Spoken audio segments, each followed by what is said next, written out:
All right, so this is very exciting for us. So Sean hosts the Tuesday show. They had John Hamm on their podcast. And so I thought, that's not fair. I'm going to one-up your show. And we're going to bring in our guest for this week on Thursday. It's Marie-Philippe Poulin. Thank you so much for joining us. Thanks for having me. This is definitely a one-up. I'm sorry, John Hamm. You were great in Bridesmaids, but I think John Hamm would agree. He knows what's up. He's a smart guy. He realizes he's in second place right now. Yeah. So this has been, I guess, another big week in a big year for you. Marie-Philippe, yesterday it was announced that you won the Canadian Athlete of the Year award. First off, congratulations. Second, how did you find out? How did your day go yesterday? Did you know that the voting was happening? Did you know that this was a possibility that you could win this award this year? Kind of, how did your day go yesterday? Well, I heard a little bit before my name was in the mix, but never thought that would be possible. So yesterday after my on the ice, I got off the ice, got a phone call from Damien Cox and just wrote Toronto Star and just announced that I was the winner. And it was very special. Obviously, I didn't really expect that at all. It was among a list of pretty prestigious athletes and very honored to be along the side of them. But very honored, and obviously right away, I thought of my teammates. I would not be here without them 100%. So just a big thank you for sure. Did you know that you were the first female hockey player to ever win this award? I did not until he told me. I was actually surprised that I didn't know that at all. So it is very pretty awesome. It's kind of shocking. Like, obviously, there's so many women who have accomplished so much in terms of hockey in this country. I mean, the fact that no Wick, no Jana, no Caro, I was surprised too. I was on the calls yesterday. It's like, the big 2-hour kind of voting process and debate, and that was a big part of it. It was just like, that was a big part for me, being like, this is like more than overdue. She's more than deserving. Like, what else does a female hockey player have to do in this country? Just set more records, win more gold medals. We'll try. Yes, we'll try. Well, what do you think? It's a wild time for a woman to be winning this award for the first time now, and I think I don't mean to put words in your mouth, but I think it says a lot about kind of increased space that the women's game has kind of taken up over the last year or two. Is that the way you take it? Like, do you look at you winning this award and kind of view it as, yes, it's about your individual accomplishments. We know that, but the fact that you're the first it also says something, and I think that means, I would imagine that means a lot. Yes, 100%. I think it's way bigger than just the individual award. I think yesterday was just how much more we talk about women's hockey, how much visibility we get, and not only for myself, but I think Sarah Nurse being the first woman on the NHL cover speaks a lot for itself. And I think we're all in this together. And every time one of us can be acknowledged and we can talk about women's hockey, I think we take a lot of pride in. And I think that's what makes it very special. When I get teammates getting a lot of texts and how happy they are, I think it does make you smile pretty big, that we know it's not only for myself, but for my teammates, for the next generation. And the more we can see it, the more we can be it, the more we can talk about it. I think it's great. And obviously, I've said that many times, after women's hockey, it's always very popular every Olympic year, every 4 years. People are very excited about it. And I think that's something we have to change. It's an every year thing. People get attached to us, and we know we put a lot of work in, and which is exciting. Do you guys ever play the EA Sports game? Like, does the team or anyone take a spin on that? I think Aaron Ambrose is a pretty big gamer. Like, are you a big PlayStation, Xbox person? I haven't tried it yet, but I know Aaron does. She's a very good NHL player for sure. Yeah, I feel like I was looking at the scores before, and I think you're the highest one with a 94. I don't play. I don't know what that means, but it seems low. That's all. Like, for you, a 94 is great, but I was like, what's this out of? I think it's out of 100. It's good. Not enough. It's good. It's good, but low. Yeah, that's probably where we're at on it. It's pretty high for me, so I'm happy about it. Yeah. Okay. I mean, we mentioned, like, off the top, this has been a pretty big year for the Canadian team, for you as well. I mean, Olympic gold medal, another game winner from yourself. You became the first man or woman to score in 4 straight gold medal games at the Olympics. another world championship gold medal. If we zoom out a little bit, obviously that's back-to-back world championship titles for you and the national team. Have you allowed yourself to kind of reflect on this past year? I know it's just such a small piece of what's been a long career for you, but when you look at, this 2022 year, have you kind of looked back and thought of everything that you've accomplished? Well, it's funny. I think yesterday a little bit, I took a little bit of time myself and realized that year was one for the book, that's for sure. I think it was very special. Like you mentioned, the Olympic medal, the 2 world championship. And it's funny, yesterday, in an interview with Jennifer Botterill, and she was mentioning the flag bearer. And it's funny, it kind of popped in my head. I was like, oh, wow, yep, I was part of that too. And it's pretty surreal. If I would want to write the best year of my life, I think that would be one of them 100%. And it's only because of the individual award, but I think doing this with such an amazing group makes it even more special. And obviously, if we look back to 2018, it was a tough moment for all of us, well aware with the silver medal. But I think that the work that we all put on an individual basis during COVID, find ways to work in the kitchen, in the basement, go on the ice by yourself. And then when we regroup, I think it just said it all, how much work was put in from all of us. And when we came in, we were all ready to go. So obviously it did pay off, but on an individual basis, it is pretty amazing to see all of this happen and being able to bring those 3 gold medals, that's for sure. I don't think people really understand how much the last 18 months have probably blended together for you guys, right? Because you had the run up to World, and then you had Worlds, and then you had the Olympic run up, and then you had the Olympics, and now you're on the Gap Tour, and it's like there's been this endless string of action for you all. Is there an not end used in to sight? that much women's hockey is there, like in a calendar year? But is there an end in sight? Is there? Are you going to be able to take a break soon? I guess is my question. Like, is it the holidays? Like, when are you going to be able to chill? Are you tired? Yeah. Because I just to make sure you're getting enough rest and whatever else. I appreciate that a lot. It's been nonstop. Yeah, thank you. You're actually right. It's funny because we do talk about that often. They're like, when should we take a break here?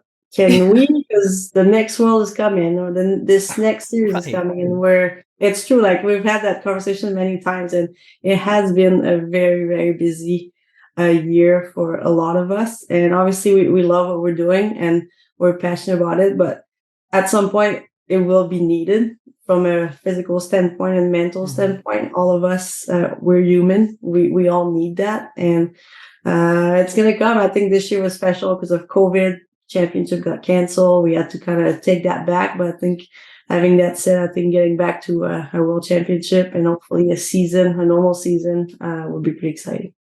Well, it's a kind of a unique challenge in women's hockey too, right? Because it's not just, the individual drive and desire to be successful and win, but there is that kind of added level of you're trying to sell and market and grow the game, right? So you don't want to take your foot off the gas because there are other people that you're thinking about in terms of young girls and women who you want to follow in your footsteps and have a better, space in the future. Is that kind of like an added unique pressure that the women's game has? For sure. I think you said it well. I think every opportunity we get to play, or we it's something that we don't take our foot off the gas. And every opportunity, like, it's funny, like back the NHL All-Star, when the NHL invited us and we had the 3-on-3, and a lot of people were saying like, holy, like, why are they back checking? Why are they playing that hard? But at that moment, it's true, we were representing our group, representing women's hockey, and we all know that if we did not play hard a little bit, we would have heard about it. We would have heard that it's not good hockey, and we're all aware of that. And those are the things that maybe makes it women's hockey even better, because every time we give it all, and obviously we want to talk about hockey. We want to put the best product on the ice to make sure people know it.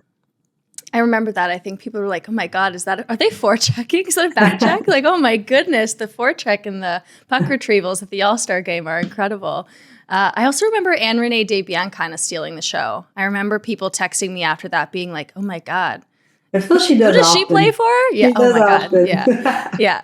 She's on your team for the 3-on-3 this weekend, right? In Ottawa?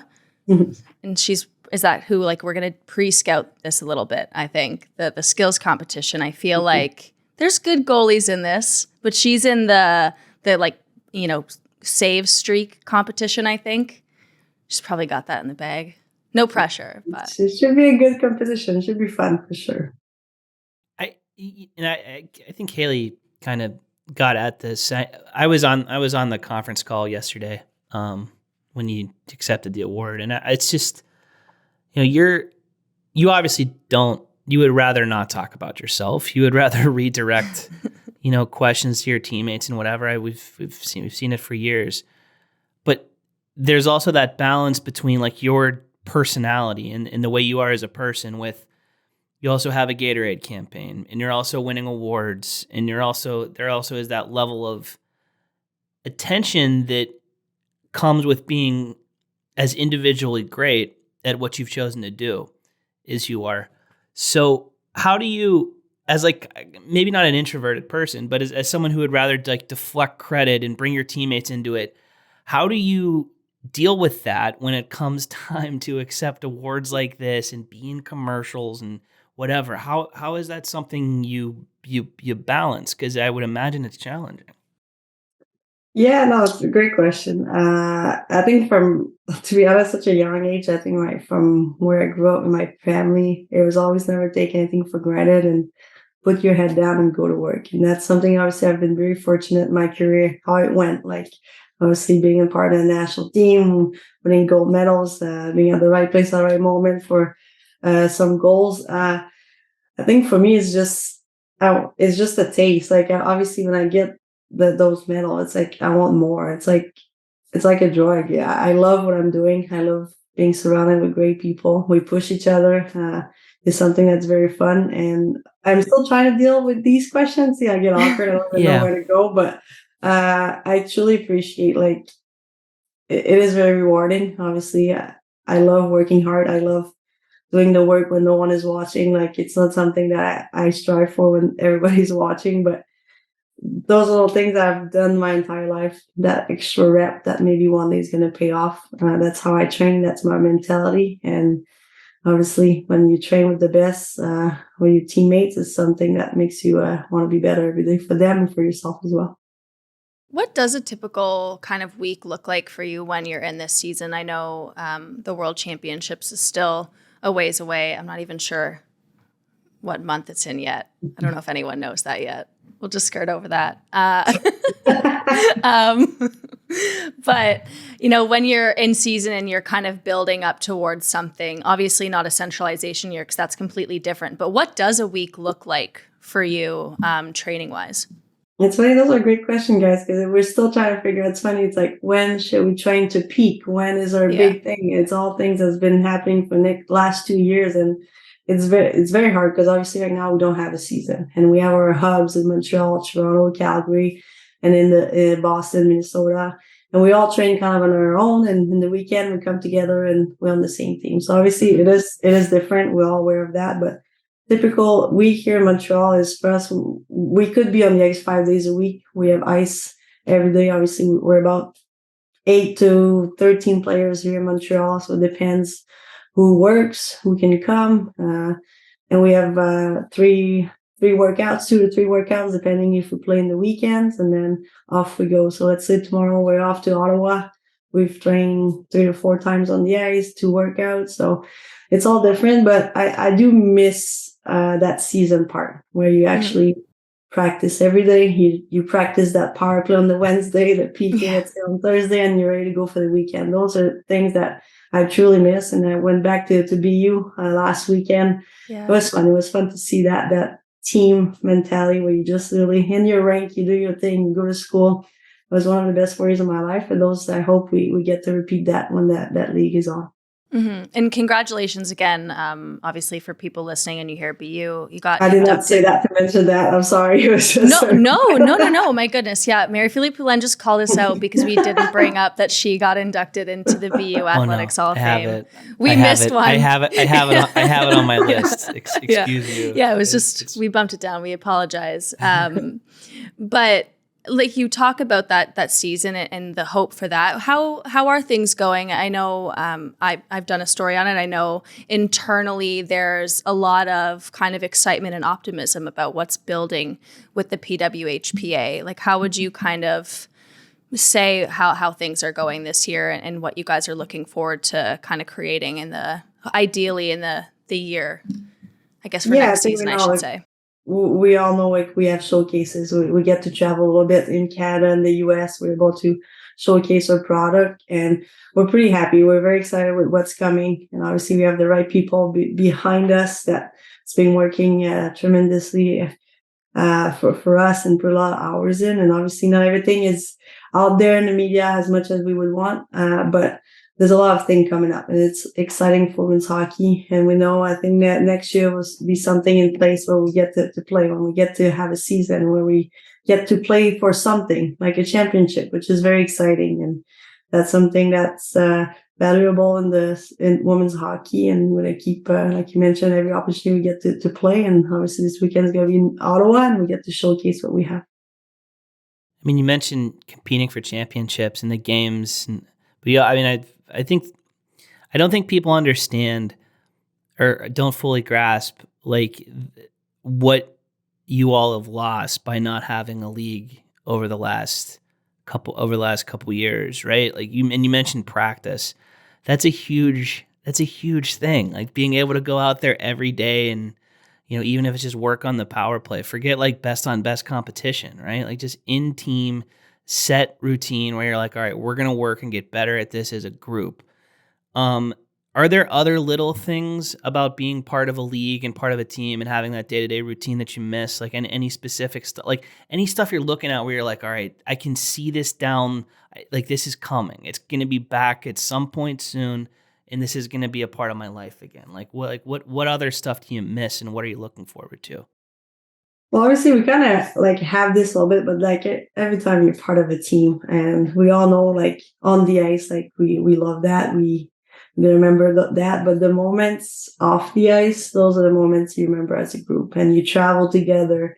You get to play at different cities all together is something that is so fun. It is. And you got to remember, most of the people will not going to remember a random game on the Saturday night, the score, but they can remember probably what happened in the dressing room or if something funny happened or if the bus broke down on our trip to somewhere. Those are all little things that obviously it seems like nothing at the moment, but when you're away from it for a while, it makes you miss it. That's for sure. And obviously during the Olympic year, we kind of get that feeling a little bit when we're together for 6 months, where we get to train together, we get to travel, we get to play for a pretty big championship. But that bond, that culture that we get to have when you build that team, it's always so fun.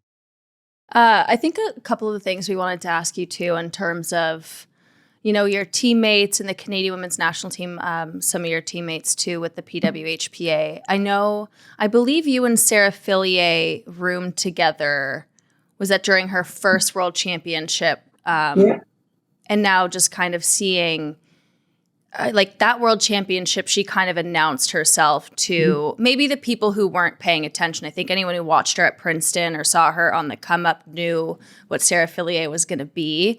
But she comes into that world championships and everyone's just like, holy crap, who is this? And she talked about how you guys are roommates and she met you for the first time. And for her, she was like, oh my gosh, it's Marie-Philippe Poulin. Like, so what is Sarah Fillier like? Like, what do people need to know if they haven't been paying attention about this like future young star? And is she a messy roommate? Well, right now I got to tell you that I'm like, oh my God, this is Sarah Fillier. And that's a pretty cool feeling to have when you have her on your team. But from that day on, I knew I heard great things about her and she's a great hockey player. But when you get to know her off the ice, it's something that's even better. And that's what makes her the player that she is, the person that she is, and you can tell she's crushing it right now in Princeton. She's going to come back with us, and she's still going to be crushing it. But honestly, there's a lot of pressure on her, and she really just took it and flew with it and really dominated. And that's something that's pretty amazing to see at such a young age. And to be honest, she's not that missy.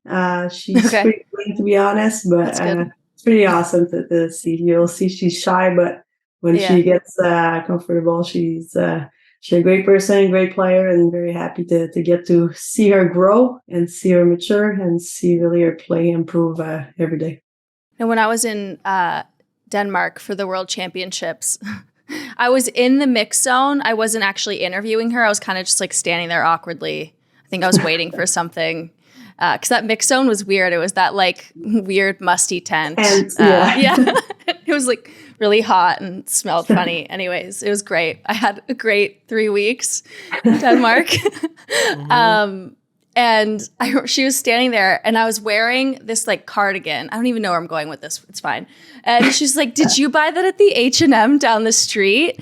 And I was like, no. However, I've been in that H&M every single day. And I feel like that was like the spot in Herning. Like everyone loved this H&M. That was like near the team hotel. And I feel like everyone's like fit of the day was from the H&M down the street from the hotel.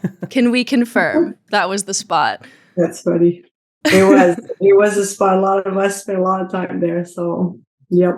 It's amazing. The only other one in terms of teammates, and obviously there's so many that we could talk about because it's such a talented team and there's just so many good stories and great players. But the one for me is Brianne Jenner, and she's been right there with you. I think you guys played at the U18 level together. And she is someone who has always been there in the big moments. And I think finally got her kind of shine when she got the MVP. I think she got Olympic MVP. She gets the game winner at the last World Championships. Like she's been there and she's been doing it forever. But I think now we're finally starting to see people being like, yeah, look out for Brianne Jenner. Like this is a big player here for Canada. Oh yeah, it's how much time we have here. I can go on and on. As long as you want. You can talk for as long as you like, by the way. Yes. So I can go on and on with Jenner. She's been there. We've been played together since, like you mentioned, we play against each other she was for Team Ontario, I was Team Quebec, right. U18. We play against each other. Went on the U18 program together. And we've been playing for a long time. And to see her get what she deserves, like you mentioned, is something that makes me so happy. And she's a newly mother, and how she's been handling the training and the motherhood at the same time is something that is very remarkable. And I look up to her for that because she's such a great leader, and she knows when it's time to play hockey and be serious, and she knows when it's time to work and have fun. And I think that having that both sides, having that balance is something that's very amazing. But she's a great leader, great person. Obviously, we all know she's an amazing player. But again, like it's funny because I say that a lot. They're great players, but man, when you take that helmet off, the people that they are is something that's just amazing. You can have a conversation about anything with her, and it's unbelievable. And I'm so happy for what she's got. And it's funny because that trophy from yesterday that I got, she's a big part of that. And a lot of people, I wish I had the time to take the phone and call them all to say thank you, but Jenny would be a big part of that. That's for sure. I feel like it was Carolyn Ouellette, another big one for you. I feel like whenever I talk to people about their path or people who had an impact on them, Erin Ambrose is one of them. Like Caro comes up a lot. And I remember talking to her at the Olympics, and this, I guess, is a two-parter in terms of her impact on you and your career. But also, do you remember being like, I think 15 or 16 and making like a steak dinner for Carolyn and Kim St. Pierre, and I think it was Charlene Labonte, like your house mothers in your first centralization year.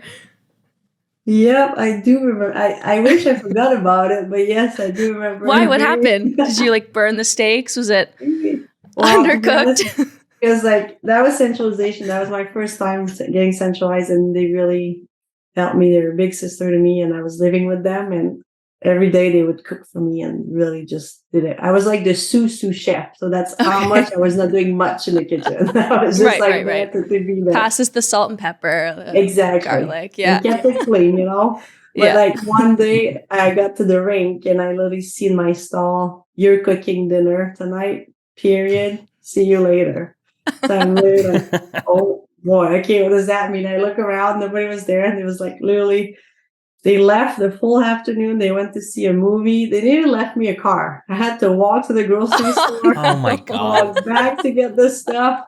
And I'm not the one that talks the most to my family, but at that moment, I called my mom about 100 times that night just to make sure what I would need to do and make sure everything was okay. And she was so stressed for me. She's like, "Make sure you call me after to know if it's good." And to be honest, I did not too bad. They ate. They were good. I had sweat pits, I was so nervous. Literally nerve-wracking. And finally ate. Everything was good. And it's funny because after the dinner, let's call your mom to tell her, let's play a joke on her that I burnt it all, and we had to order pizza. So it was so my mom is very gullible. My mom is very gullible. So we call and I was like, "Hi, Dan, I just need to go to the bathroom 1 second." So the girls come in, the picture, they go, say, "Hi, Dan, Maddie cooked dinner," and she burnt it all. And my mom's face just dropped. She goes, "Really? I told her about everything to do. How did she not make that happen?" Oh, no. Kind of a little embarrassed, but it's a joke. But that dinner was quite funny. It was. How did you settle on steak? Was that, were you just I'll just make, or did you ask your mom, what's an easy thing I could make? How was that the choice? She gave me the steak filet mignon with some asparagus and some rice, I think. That's it. Steak and asparagus. That's the easiest thing. You're like, all right, this is fine. Yeah. So that's amazing. I think we wanted to end on a couple light ones here because we've stolen you for a while, but this has been great and we appreciate it so much. Okay, so we know that you have a dog. You guys got a dog in the pandemic. And are you like me, a crazy dog mom? Well, what's a crazy dog mom? I don't think it's crazy, but if people were to watch, they'd be like, "Oh my, she loves her." That is my child. This is my.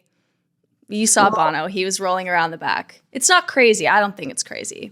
Well, I gotta tell you, I never grew up with a dog, and I was like, "Why is everybody obsessed with their dog? Come on!" I was judging at the beginning. I'm not gonna lie. Yeah. You would have thought I was crazy. Yes, probably. But then this little guy came in, and never thought I would be obsessed with our dog that much. And even my parents never grew up with a dog, and they're obsessed with them. When we go for a travel, they're always the first one to ask if we need help. So it is pretty funny, but it does bring you a smile every time you come back from a training or whatever. Just get back home, and they're just so happy to see you. So it's fun. Yeah, it's my child. Yeah. The other thing, I kind of asked about this earlier because I asked about free time. When are you going to be able to get out in the RV again? I saw you bought you guys, and also not your first RV. The 26-footer is that's the upgraded one. You have a history. You're right. You're absolutely right. You know what? I was actually talking about it yesterday because we have 2 weddings this summer, so we were debating if we were going to take the RV or not. That's such a great excuse. That's are they far? Good road trip RV? One is very Nova Scotia, one Calgary, so we don't know yet. But we might do the one to Nova Scotia to maybe, you know what, take a that'd trip be pretty. there, and that'd be great. But I love it. I love nature. I love outside. So every time, cool. I wish we had more time, to be honest. But maybe we'll put a couple of kettlebells in there and do the Brett Burns thing where they just go and train on the road. Yeah. He was living in his RV in Carolina. We had Rod Brindamore on the show a month or so ago. And Brent Burns, he got to Carolina before his house was ready. And he just lived in his trailer and was I'm just going to get ready for the NHL season in I'm sure it wasn't a little trailer, but he's just going to get ready in his RV and hop around. You should take it down to Ottawa. Just take the RV to the showcase this I weekend. should. Can the dog, does like Arlo go in? Like, do you bring your dog when you go on trips? Mhm. Oh, Yeah. the Calgary drive. I did that with my dog in my Hyundai Elantra, which sucked. But in an RV, it would probably be really nice. Yeah, maybe a little bit better. Yeah. You could, Oh, yeah. I think you guys could map out like probably 4 days and get it done, and it would or whatever. It'd be fun. I hope it happens. I want to so hear too. about like I We'll want to let you know. hear about Let you yeah. know. Please do. I want to hear about Zoom the us Quebec, from the road. the Quebec to Like- Calgary trip, please. That'd be fun. Oh, I love that. Well, we will have to like stalk your Instagram account for the RV trip. Okay. I saw you were in Ireland after the World Photos Championships. of Arlo, photos of Yeah, we're here for the dog and the scenery. I'm so sorry. No, For just sure, kidding. same. To be Yeah. honest. You guys went to, this is my last one, I swear. You guys were in Ireland after the World Championships, is that right? Yeah. I'm going to need some recommendations because I have friends Oh. getting married in Dublin this year. And it's Very the nice. last week of the NHL season, but it's fine. I can book that off. So I've never been. So I'm going to need some Let me know. recommendations. Yeah. I will for sure. It was beautiful. We rented a Yeah. car. Just if you rent a car, you drive on the opposite. So that was a little bit difficult. Oh, yeah. But I drove. challenging. Oh, my Did God. anybody? It sounded like somebody might have needed a reminder of that at some point. A couple of arguments happened, but all went well. All went well. Okay. Yeah. The first time I drove in Calgary, I went the wrong way down a one-way street. So maybe I shouldn't get a car in Ireland. There's a lot of Really one-way beautiful. streets in downtown Calgary, though. I'm just gonna True, say, they are. yeah. I did it right in front of a cop too. I thought I was gonna go to jail. Anyways, what a great way to end. Thank you so much for your time. Very Philippe Thank Poulin, you. Thanks for having everybody. me. I was telling her about all my roadside problems. Thank you for the time. Thank you.